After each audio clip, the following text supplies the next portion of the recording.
کہ میرے رسول کریم سید عالم صلی اللہ علیہ وسلم نے نا ہماری توجہ دلائی، حضور نے ہمیں بتلایا، ہمارا ذوق بڑھایا عبادت کی طرف۔ ایک صحابی تھے حضرت ابو فاطمہ رضی اللہ تعالیٰ عنہ، یہ ترمذی شریف کی حدیث ہے۔ نبی پاک علیہ السلام نے فرمایا ابو فاطمہ قیامت کے دن مجھ سے جلدی ملنا چاہتے ہو کہ دیر کے ساتھ؟ تو کہنے لگے حضور کون ہوگا جو دیر سے ملنا چاہے گا، ہم نے تو جان دے دی وعدہ دیدار پر۔ اعلیٰ حضرت فرماتے ہیں جان دے دی وعدہ اور نقد اپنا دام ہو ہی جائے۔ مجھے لگتا ہے کہ یہ سودا نقد و نقد ہو جانا ہے، چونکہ ہم نے جان دے دی وعدہ دیدار پر۔ آپ نے وعدہ کیا تھا کہ مریں گے تو پھر زیارت ہوگی، تو مر گئے ہم زیارت کی خاطر۔ جان دے دی وعدہ دیدار پر تو نقد اپنا دام ہو ہی جائے گا۔ اے رضا ہر کام کا ایک وقت ہے، دل کو بھی آرام ہو ہی جائے گا۔ حضرت ابو فاطمہ رضی اللہ تعالیٰ عنہ سے نبی پاک صلی اللہ علیہ وسلم نے فرمایا جلدی ملنا چاہتے ہو کہ دیر سے؟ عرض کی حضور فٹافٹ ملنا ہے میں نے۔ تو نبی پاک علیہ السلام نے فرمایا پھر اس طرح کرنا، دنیا میں رہ کے سجدے زیادہ کرنا، پھر سجدے زیادہ کرنا، قیامت میں ملاقات جلدی ہو جائے گی۔ آپ ذرا سجدے کی کیفیت دیکھیں نا، زبان بھی یہاں ہے، آنکھ بھی یہاں ہے، کان بھی، عقل بھی ساری، اس نے سارا کچھ رکھ دیا سجدے میں۔ آپ وہ کبھی پیچھے جائیں تو دیہاتوں میں کہا جاتا تھا ناک سے نکیریں نکالو، بہت بڑی سزا ہوتی تھی نا، ناک سے نکیریں نکالو، بڑی سزا ہوتی تھی۔ تو اس نے کہا مالک مجھے کسی نے کہا نہیں، پر دیکھنا میں نے رکھ دی ساری عقل سجدے میں، اور رکھ کے کہا کیا سبحان ربی یا اللہ، اللہ میں پست ہوں تو اعلیٰ ہے، اللہ تو میرا رب ہے اور تو سب سے اعلیٰ۔ اتنا، اور فرمایا جب یہ اس کیفیت میں ہوتا ہے تو پھر یہ اپنے رب کے قریب ہوتا ہے۔ میرے رسول پاک علیہ وسلم نے فرمایا بندہ اللہ کے سب سے قریب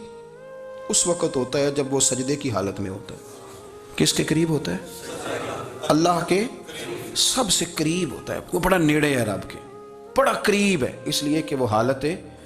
سجدہ میں، وہ جب سجدے کرتا ہے نا اس کی بارگاہ میں جب جھک جاتا ہے۔ آپ ذرا سجدے کی کیفیت دیکھیں نا، اب تو اس طرح کر کہ تو میری عبادت کر، تو میری بارگاہ میں جھک جا، آنکھیں بند کر کے جھوٹ کی زندگی جی کے، اپنے ساتھ بددیانتی کر کے، دھوکہ دے کے، اپنے آپ کو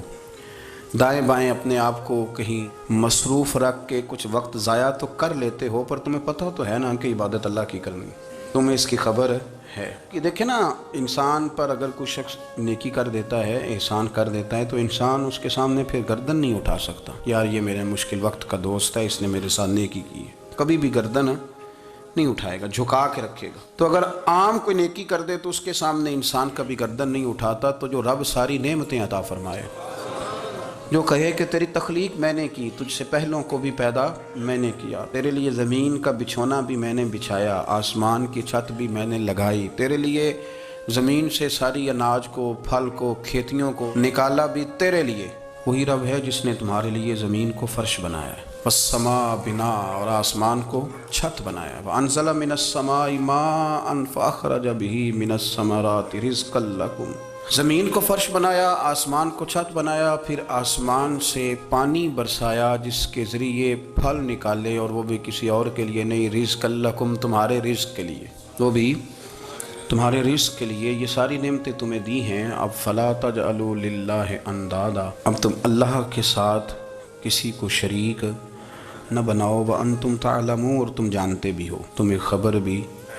تمہیں پتہ ہے کہ عبادت اللہ کی کرنی چاہیے، تمہیں پتہ ہے کہ نماز پڑھنی چاہیے، تم جانتے ہو کہ نوافل ادا کرنے چاہیے، تمہیں پتہ ہے کہ سجدے